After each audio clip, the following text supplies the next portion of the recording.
టమాటా తోటకి సాఫ్ పౌడర్ ఉంటుంది, అంటే కార్బనిజం మాంకోజబ్ అనే పౌడర్ దొరుకుతుంది. ఖుషి అని ఉంది ఇది.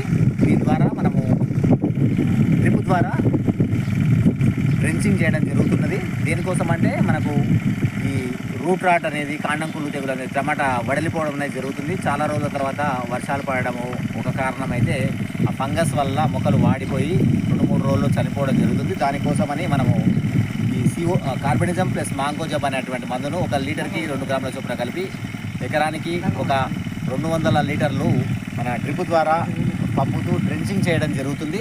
దీని ద్వారా అక్కడ ఉన్నటువంటి భూమిలో ఉన్నటువంటి ఫంగస్ అంటే శిలీంధ్రాలు చనిపోయి మొక్కకు ఎలాంటి ప్రమాదం లేకుండా ఉంటుంది.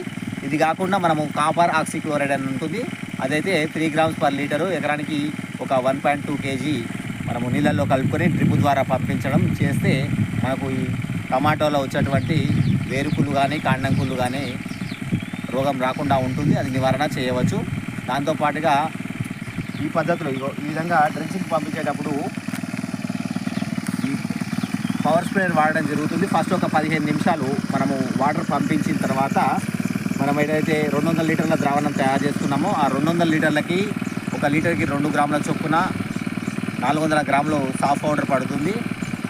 ఆ విధంగా మనము కలుపుకున్న తర్వాత డ్రిప్ మోటార్ నడుస్తూ ఉంటుంది. ఆ డ్రిప్ యొక్క మొదటి భాగంలో మనము ఈ పవర్ స్ప్రేయర్లో పోస్తూ ఈ విధంగా పవర్ స్ప్రేయర్ని డ్రిప్కు కనెక్ట్ చేసేసి మనం మొదట ఏదైతే వాటర్ పోతుంటాయో ఆ ఏరియాలో ఒక డ్రిప్పర్కి ఇస్తే మనకు పొలమంతా ఈ మందు ద్రావణం అనేది చాలు వెంట ఆ మొక్కల దగ్గర పడి ఆ ఏరియాలో ఉన్నటువంటి ఫంగస్ను చంపడం జరుగుతుంది. మొక్కలు ఆ ఫంగస్ బారిన పడకుండా రక్షణగా ఉంటుంది.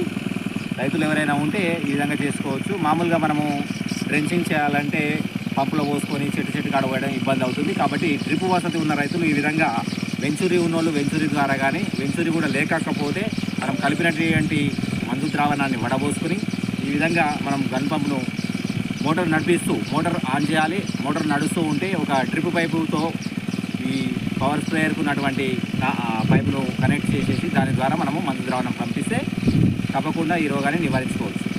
తర్వాత ఒకసారి మెటలాక్సిల్ అనే మందు ద్రావణం కూడా ఒకసారి పై భాగంలో పిచికారీ చేసుకుంటే పైపాటిగా పిచికారీ చేసుకోవాలి. దానివల్ల మనము ఈ టమాటాకు వచ్చేటువంటి ఫంగస్